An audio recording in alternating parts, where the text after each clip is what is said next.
Joining me now is Trump Advisory Board member Jason Meister. He's also on Trump's 2016 and 2020 campaigns. Thanks very much for being here. Appreciate it. Thanks for having me. So from the Republican perspective, they want Biden to stay? I think so, but I don't think it really matters. If you look at the latest polling, Emerson has Trump beating Biden by 3. He's beating Kamala Harris by 6. He's beating Newsom by 8. He's beating Whitmer by 10. So I don't think it really matters. I think Democrats, effectively what I watched last night in that press conference, I think Democrats are locked into the longest, most drawn-out plane crash in history. And so I think that the longer this goes on, I think it's better for Republicans. It's uniting the party. But I don't think it really matters. So there are some polls, though, that are showing that Vice President Harris would do better than Biden against Trump. And, in fact, some indicating that she's actually ahead in the national numbers. But I think that the RNC is going to focus a lot on Vice President Harris regardless. Sure, I think that's true. But I think at the end of the day, remember, the Democrats are running on saving democracy. And in many ways, I think that's very ironic because what they're trying to do is oust the top of the ticket, a candidate that apparently outperformed every presidential challenger in U.S. history, 81 million votes, garnered more votes than Barack Obama, has gotten 14.3 million votes in the primaries across this country, 3,894 delegates. That's 99% of the delegates needed. Listen to you boosting Biden, right? Yeah, you're like, yes, this guy has got to be the guy because we want to take him on. What I'm saying is if you're a party that's trying to save democracy, how could you oust the candidate? Not going to be ousted. He'd have to step down. He'd have to step down.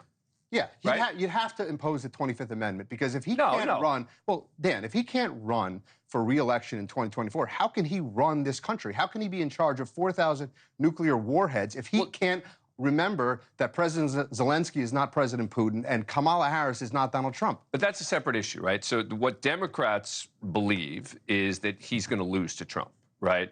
What you're saying is, you know, look, he's been the guy, their guy, they got to stick with him. Because the same reason, right? Sure. You're convinced he's going to lose to Trump. What I'm really saying is that the cognitive issues that we're dealing with right now with Joe Biden didn't come on 20 minutes before a 90-minute debate. Okay, they've been going on for years. Yeah. And I believe that the media was complicit in covering that up. I believe that the White House was covering it up.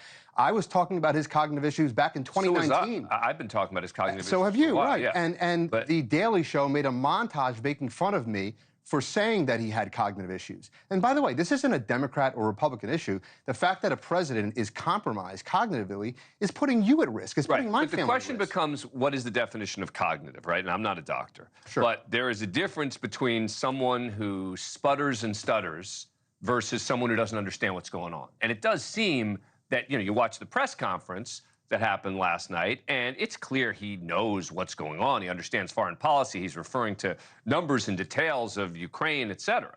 Sure.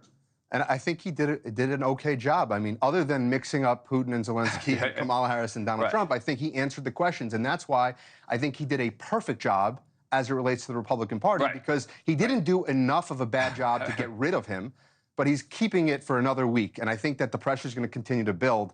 And like you said earlier, I hope he is the candidate. From the Republicans? Yes. Yeah. Jason Meister, thank you. Thanks Appreciate for having it. Yeah. Thank you for watching. Go to newsnationnow.com to find NewsNation on your cable provider.